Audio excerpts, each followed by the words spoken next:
अथ श्रीमद् भगवत गीता प्रथमो अध्याय। गीता की व्याख्याएं अनंत कालों से अनंत महापुरुषों द्वारा विलग विलग रूपों में की जा चुकी हैं। हर किसी का भाव और भाव की प्रधानता उसके मन की स्थिति के अनुसार है।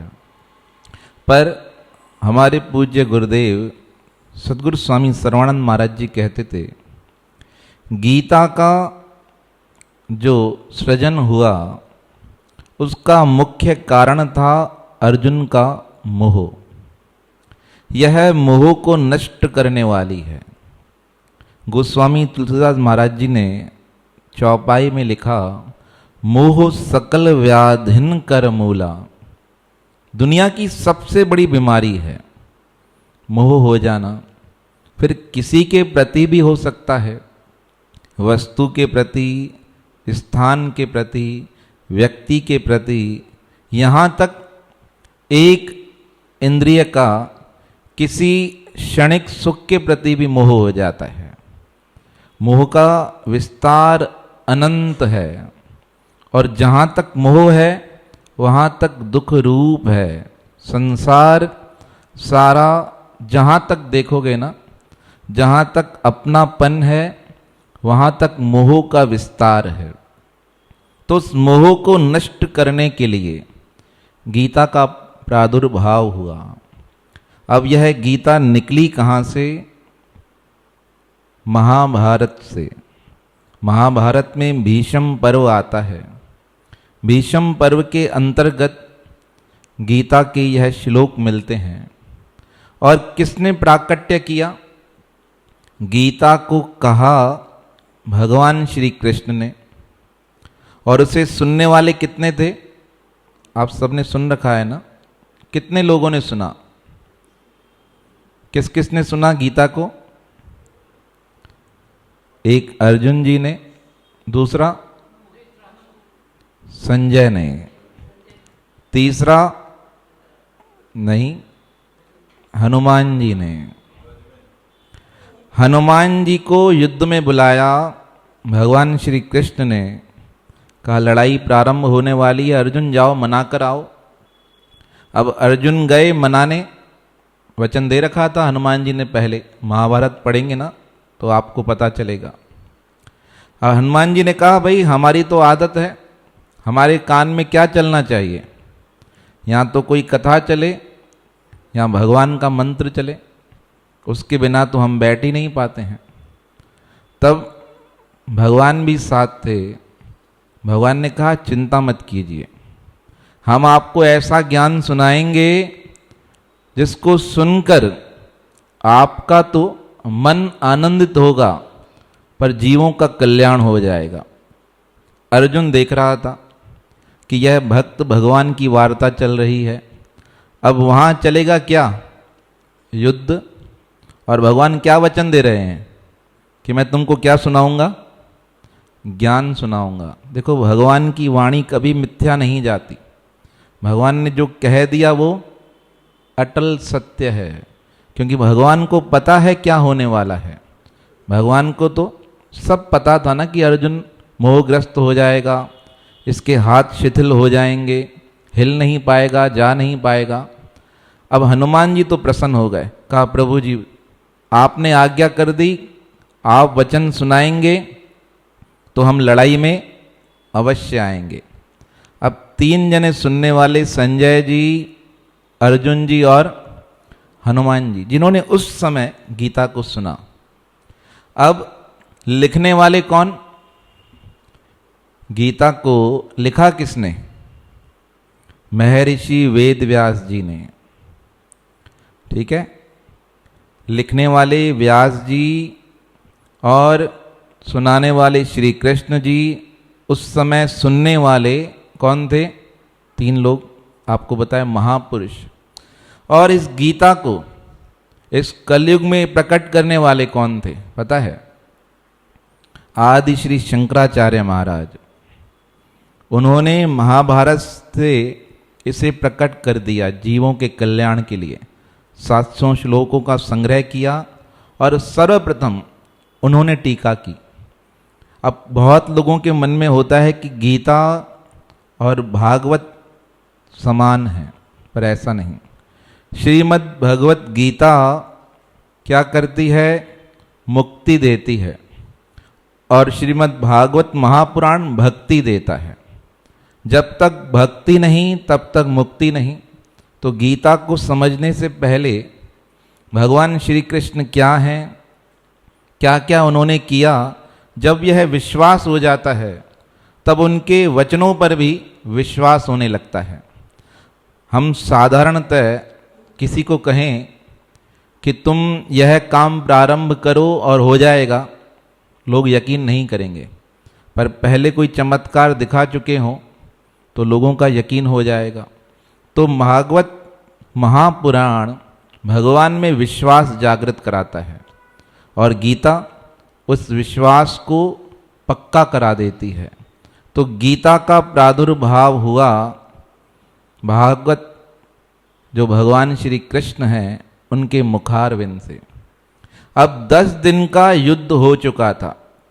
बहुत लोगों को पता है कि 18 दिन गीता चली, ऐसा नहीं है। कितने दिन चली थी? आपने सुना होगा ना, गीता कितने दिन चली? कुछ समय चली, 18 दिन नहीं। 10 दिन का युद्ध हो चुका है। भीष्म पितामह बाण लगने से जमीन पर गिर गए। तो सारी युद्ध जो स्थल है ना, वहाँ पे हाहाकार होने लगा कि भीष्म पितामह जैसा गिर गया तो हमारा क्या होगा। तो जो संजय है ना, वो भी युद्ध करने गए थे, और संजय युद्ध नीति में बहुत कुशल थे। उन्होंने पांडवों के बहुत योद्धाओं को मार दिया था। तो जब 10वें दिन भीष्म पितामह गिर गए युद्ध स्थल पर, तो संजय जी समझ गए तो अब क्या होने वाला है, मेरे को भी मार देंगे। तो वहाँ से भागने लगे। तो कहाँ जा रहे थे? हस्तिनापुर। तो भीम ने पकड़ लिया। भीम ने कहा इसे मार के क्या करता हूँ, समाप्त करता हूँ। क्रोध था ना बहुत। तब युधिष्ठिर जी आ गए, कहा हमारे तात हैं और इन जैसा विद्वान कोई नहीं है, इन्हें आगे का कार्य करने दो, क्योंकि इन्हें वरदान प्राप्त है, क्या होने वाला है क्या नहीं होने वाला है। युद्ध से पहले धृतराष्ट्र विचार कर रहा था कि अब युद्ध तो प्रारंभ होने वाला है, तो अब लड़ाई चालू हो जाएगी। मैं युद्ध में तो नहीं जा सकता, पर उसका सारा हाल मुझे पता हो, ऐसे मंथन कर ही रहे थे। तभी उनके पितामह प्रकट हो गए, व्यास जी। कहने लगे क्या सोच रहे हो? कहा युद्ध स्थल में नहीं जा सकता, मन है यहीं से युद्ध को देख लूं। तब व्यास जी ने कहा मैं तुम्हें दिव्य नेत्र दे दूं, तुम यहीं से सब कुछ देख सकते हो, क्या होने वाला है, कौन मरने वाला है, किसकी गति क्या होने वाली है, सब कुछ पता चल जाएगा। तो धृतराष्ट्र डर गए, कहा सारी उम्र देखा नहीं, अब अगर आंखें मिल भी जाएं तो क्या देखूंगा, परिवार को मरता हुआ, इससे अच्छा है मुझे देखना ही नहीं है। कहा मुझे सुनना है। तो संजय जी बैठे थे पास में और बहुत निष्ठावान थे। तब उन्हें दिव्य नेत्र दे दिए वेदव्यास महाराज ने। कहा संजय की जो समझने की दृष्टि है वो इतनी तीव्र हो जाएगी, वो युद्ध से पहले ही युद्ध का निर्णय बता देंगे, क्या होने वाला है क्या नहीं होने वाला है। जो तब 10वें दिन वहाँ से संजय भागे तो आ गए हस्तिनापुर। अब हस्तिनापुर में पहुँचे हैं तो धृतराष्ट्र बड़े उतावले हो रहे थे कि मुझे पता चले क्या हुआ क्या हुआ। तो जब संजय ने प्रणाम किया उनको, तो धृतराष्ट्र ने पूछा संजय बैठो, बताओ युद्ध की स्थिति क्या है। तब संजय से पूछते हैं, वो प्रथम श्लोक गीता का वहाँ से प्रारंभ होता है। अब धृतराष्ट्रवाच धर्म क्षेत्रे कुरुक्षेत्रे संवेता युत्सव माम का पांडवाश्चैव किम कुर्वत संजय। हे संजय, युद्ध स्थल पर युद्ध की इच्छा रखने वाले मेरे और पांडवों के पुत्रों ने क्या किया? बताओ, तुम जहां से आ रहे हो ना युद्ध से, उस युद्ध स्थल में क्या क्या हुआ? तब संजय कहता है, महाराज क्या बताएं, बहुत स्थिति खराब है। अब यहां से लेके व्याख्या प्रारंभ हो जाती है। किस प्रकार कि धृतराष्ट्र क्या पूछता है, माम का पांडवाश्चैव, मेरे और पांडवों के पुत्रों ने क्या किया? तो संजय सुनकर हैरान हो जाता है। कहा, पुत्र तो सारे इनके हैं। जो पांडव हैं वो धृतराष्ट्र को क्या कहते थे? पिता। पर वो तो पिता मानते थे, पर धृतराष्ट्र उनको अपना बेटा नहीं मानते थे। संजय जी चुप हो गए। कहा, यह कैसा विलक्षण व्यक्ति है।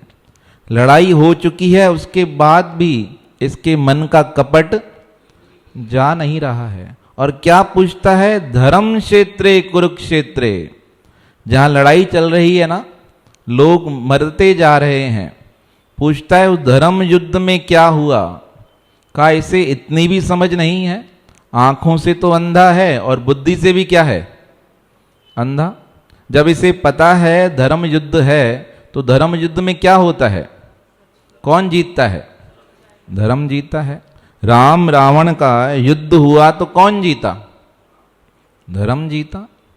ऐसे थोड़ी अधर्म जीत गया।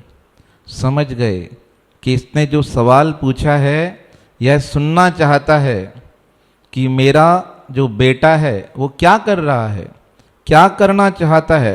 और क्या पूछा? कुरुक्षेत्र। इसे सब पता था, लड़ाई कहाँ होने वाली है, किस प्रकार होने वाली है, महापुरुषों ने लिखाया और महाभारत में आया। कुरुक्षेत्र का जो स्थान है बहुत पवित्र स्थान है। उसका भी कारण है। कुरुवंश में राजा कुरु हुए। वो इतने सिद्धिवान थे, जब कुरुक्षेत्र में रहते थे उस स्थान को नित्य सफाई करते थे, बहुत दान करते थे। वहाँ पे उन्होंने इतने यज्ञ हवन कराए, जो सारे देवता थे ना स्वर्ग के, वहीं आकर बैठ गए। तो अब इंद्र जी को चिंता हो गई, भाई इन्होंने इतने यज्ञ याज्ञ कराए हैं, तो इस स्थान पर देवता बैठे हैं तो स्वर्ग क्या हो गया है? खाली हो गया है। कहा, इसे यहीं स्वर्ग बना दिया है। तो वो क्या करते? डेली सिंचाई करते, बैलों से हल चलवाते, और जहाँ जहाँ हल चलवाते उस स्थान पर यज्ञ करवाना चालू कर देते। अब एक दिन इंद्र देवता आ गए प्रकट होकर, वेश बदल कर। कहा, प्रभु वरदान दो। कहा, क्या चाहिए? कहा, जो तुम यज्ञ करवा रहे हो ना, तो यह सारी भूमि क्या हो जाएगी? पवित्र हो जाएगी। लोग भी यहाँ रहेंगे तो क्या बन जाएंगे? दिव्य बन जाएंगे। कोई मर के नरक में जाएगा नहीं। कहा, वरदान दो, इसे समाप्त कराओ। तब उन्होंने वरदान दे दिया, वचन दे दिया, समाप्त कर दिया। तब इंद्र देवता प्रकट हो गए। प्रकट होकर कहने लगे, राजा कुरु, मैं तुम्हारे इस कार्य से बड़ा प्रसन्न हुआ हूँ, बोलो क्या चाहिए? कहा, महाराज आपने जो काम चल रहा था उसे तो रुका दिया, क्या मांगू? कहा, जो चाहिए मांग लो। कहा, अगर देना चाहते हो ना, तो यह स्थान मेरे नाम से जाना जाए। दूसरा, इस स्थान पर आकर कोई भी पूजा पाठ करे, उसका अक्षय फल मिले। कहा, तथास्तु। कहा, तीसरा, इस स्थान पर आकर अगर कोई मर जाए तो उसे स्वर्ग की प्राप्ति हो। भगवान ने कहा, तथास्तु। इसलिए जब लड़ाई प्रारंभ होने वाली थी ना, तो भगवान कृष्ण को पता था। तो युधिष्ठिर ने पूछा भगवान से, प्रभु लड़ाई का स्थान कौन सा रहेगा? तो भगवान ने क्या कहा? कहा, कुरुक्षेत्र। कहा, वहाँ क्यों? कहा, वहाँ पे तुम्हारे दादा परदादा जी तपस्या करके गए हैं, और वह स्थान कैसा है? वहाँ जो मरेगा कहाँ चला जाएगा? स्वर्ग में चला जाएगा। चिंता वाली बात ही नहीं है। महाभारत पढ़कर देखना, इतिहास मिल जाएगा आपको। तो उस धर्म क्षेत्र कुरुक्षेत्र की भूमि में संजय जो लड़ाई की इच्छा वाले योद्धा थे, उनकी स्थिति क्या थी? तब उसका सवाल सुनकर मन में बहुत विचार चला। सोचने लगे, संजय, लड़ाई की तो इच्छा तुम्हारे बेटे की थी, युधिष्ठिर की तो थी नहीं। तब पूज्य स्वामी रामसुखदास महाराज जी ने बहुत सुंदर व्याख्या की। कहा, लड़ाई से पहले आपने सुना होगा भगवान गए संधि कराने, उनको मनाने के लिए कि कैसे भी करके इनका राज्य दे दो। कहा, राज्य नहीं दे सकते तो सिर्फ 5 गांव दे दो। तब दुर्योधन ने क्या कहा? मैं सुई के नोक के बराबर भी जमीन नहीं दूंगा। देखो गीता कहाँ से प्रारंभ होती है? जब व्यक्ति दावा करता है। जब दावा करता है तब दुख पाता है। हमारे पूज्य स्वामी सर्वानंद महाराज जी बहुत सुंदर उदाहरण देते थे। कहा, एक संत और एक शिष्य, उनका चेला, किसी राज्य से निकल रहे थे। राज्य से निकल रहे थे तो भूख लगी। अब देखा एक महल है। उस महल को देखकर चेले को कहा, बेटा चल के आराम करते हैं। अब चेले ने कहा, महाराज अंदर कैसे आराम करोगे, पराया महल है। अरे कहा, चिंता मत कर, सोचता बहुत है। जो सोचते बहुत है ना, उनका दिमाग बहुत खराब रहता है। कहा, जो बोल दिया वो माना कर, इतना दिमाग मत लगाए। कहा, गुरुजी ठीक है। कहा, पर एक बात याद रखना। कहा, क्या? कहा, कुछ बनना मत, कुछ और दावा मत करना। क्या करना? कुछ बनना मत और कुछ दावा मत करना। कहा, ये कौन सी शर्त है? कहा, बस 2 शर्तें याद रखना, बाकी दिमाग चलाना ही मत। कहा, ठीक है गुरुजी। अब चेले तो चेले ही होते हैं ना, हाँ कर देते हैं। फिर क्या करते हैं? बैठ जाते हैं केले के पत्ते पर, हिलते रहेंगे। तो अब वो गए महल में। तो एक कमरा गेट के पास में था और एक कमरा अंदर था। दोनों चले गए। चेले को कहा, सो जाओ यहाँ पर, आराम करो। कहा, गुरुजी आप? कहा, मैं अंदर जाता हूँ। कहा, जूते तो नहीं पड़ेंगे ना? अरे कहा, तुमको क्या बोला मैंने? एक तो बनना मत, दूसरा दावा मत करना। कहा, ठीक है। अब सो गए। आधा घंटा हुआ, राजा का मंत्री और राजा वहाँ टहलते आए। अब उन्होंने देखा महल के अंदर चप्पलें उतरी पड़ी हैं। जैसे अंदर गए तो मंत्री के पलंग पर कौन सोया पड़ा था? चेला सोया पड़ा था। अब उसे देखकर मंत्री ने उठाया, सैनिक ने उठाया, उठो। तो उसने गुस्से में कहा, कौन हो? अरे कहा, हम राजा हैं, ये मंत्री है, तुम कौन हो?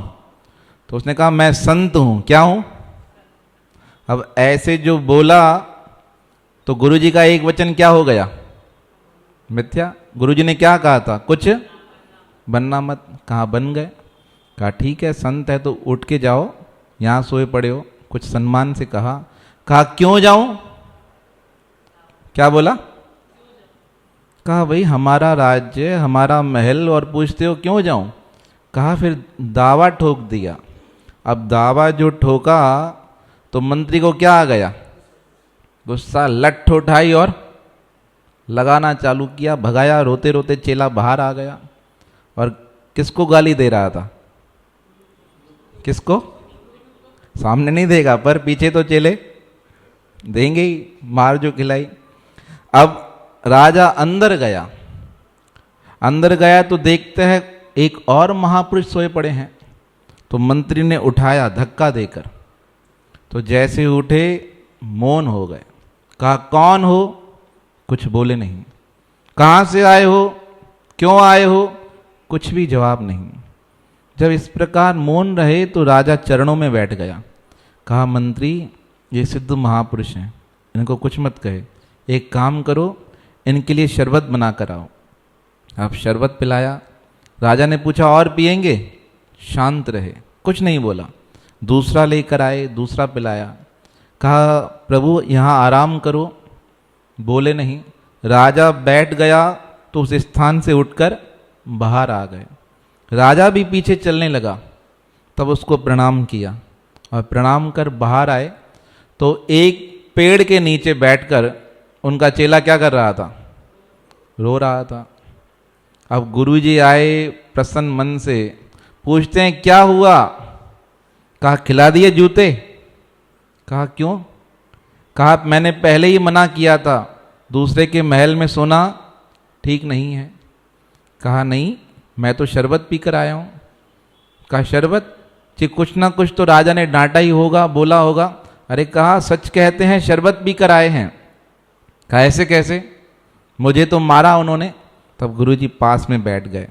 कहा सच सच बताओ, तुमको जो मैंने 2 बातें कही थी तुमने मानी?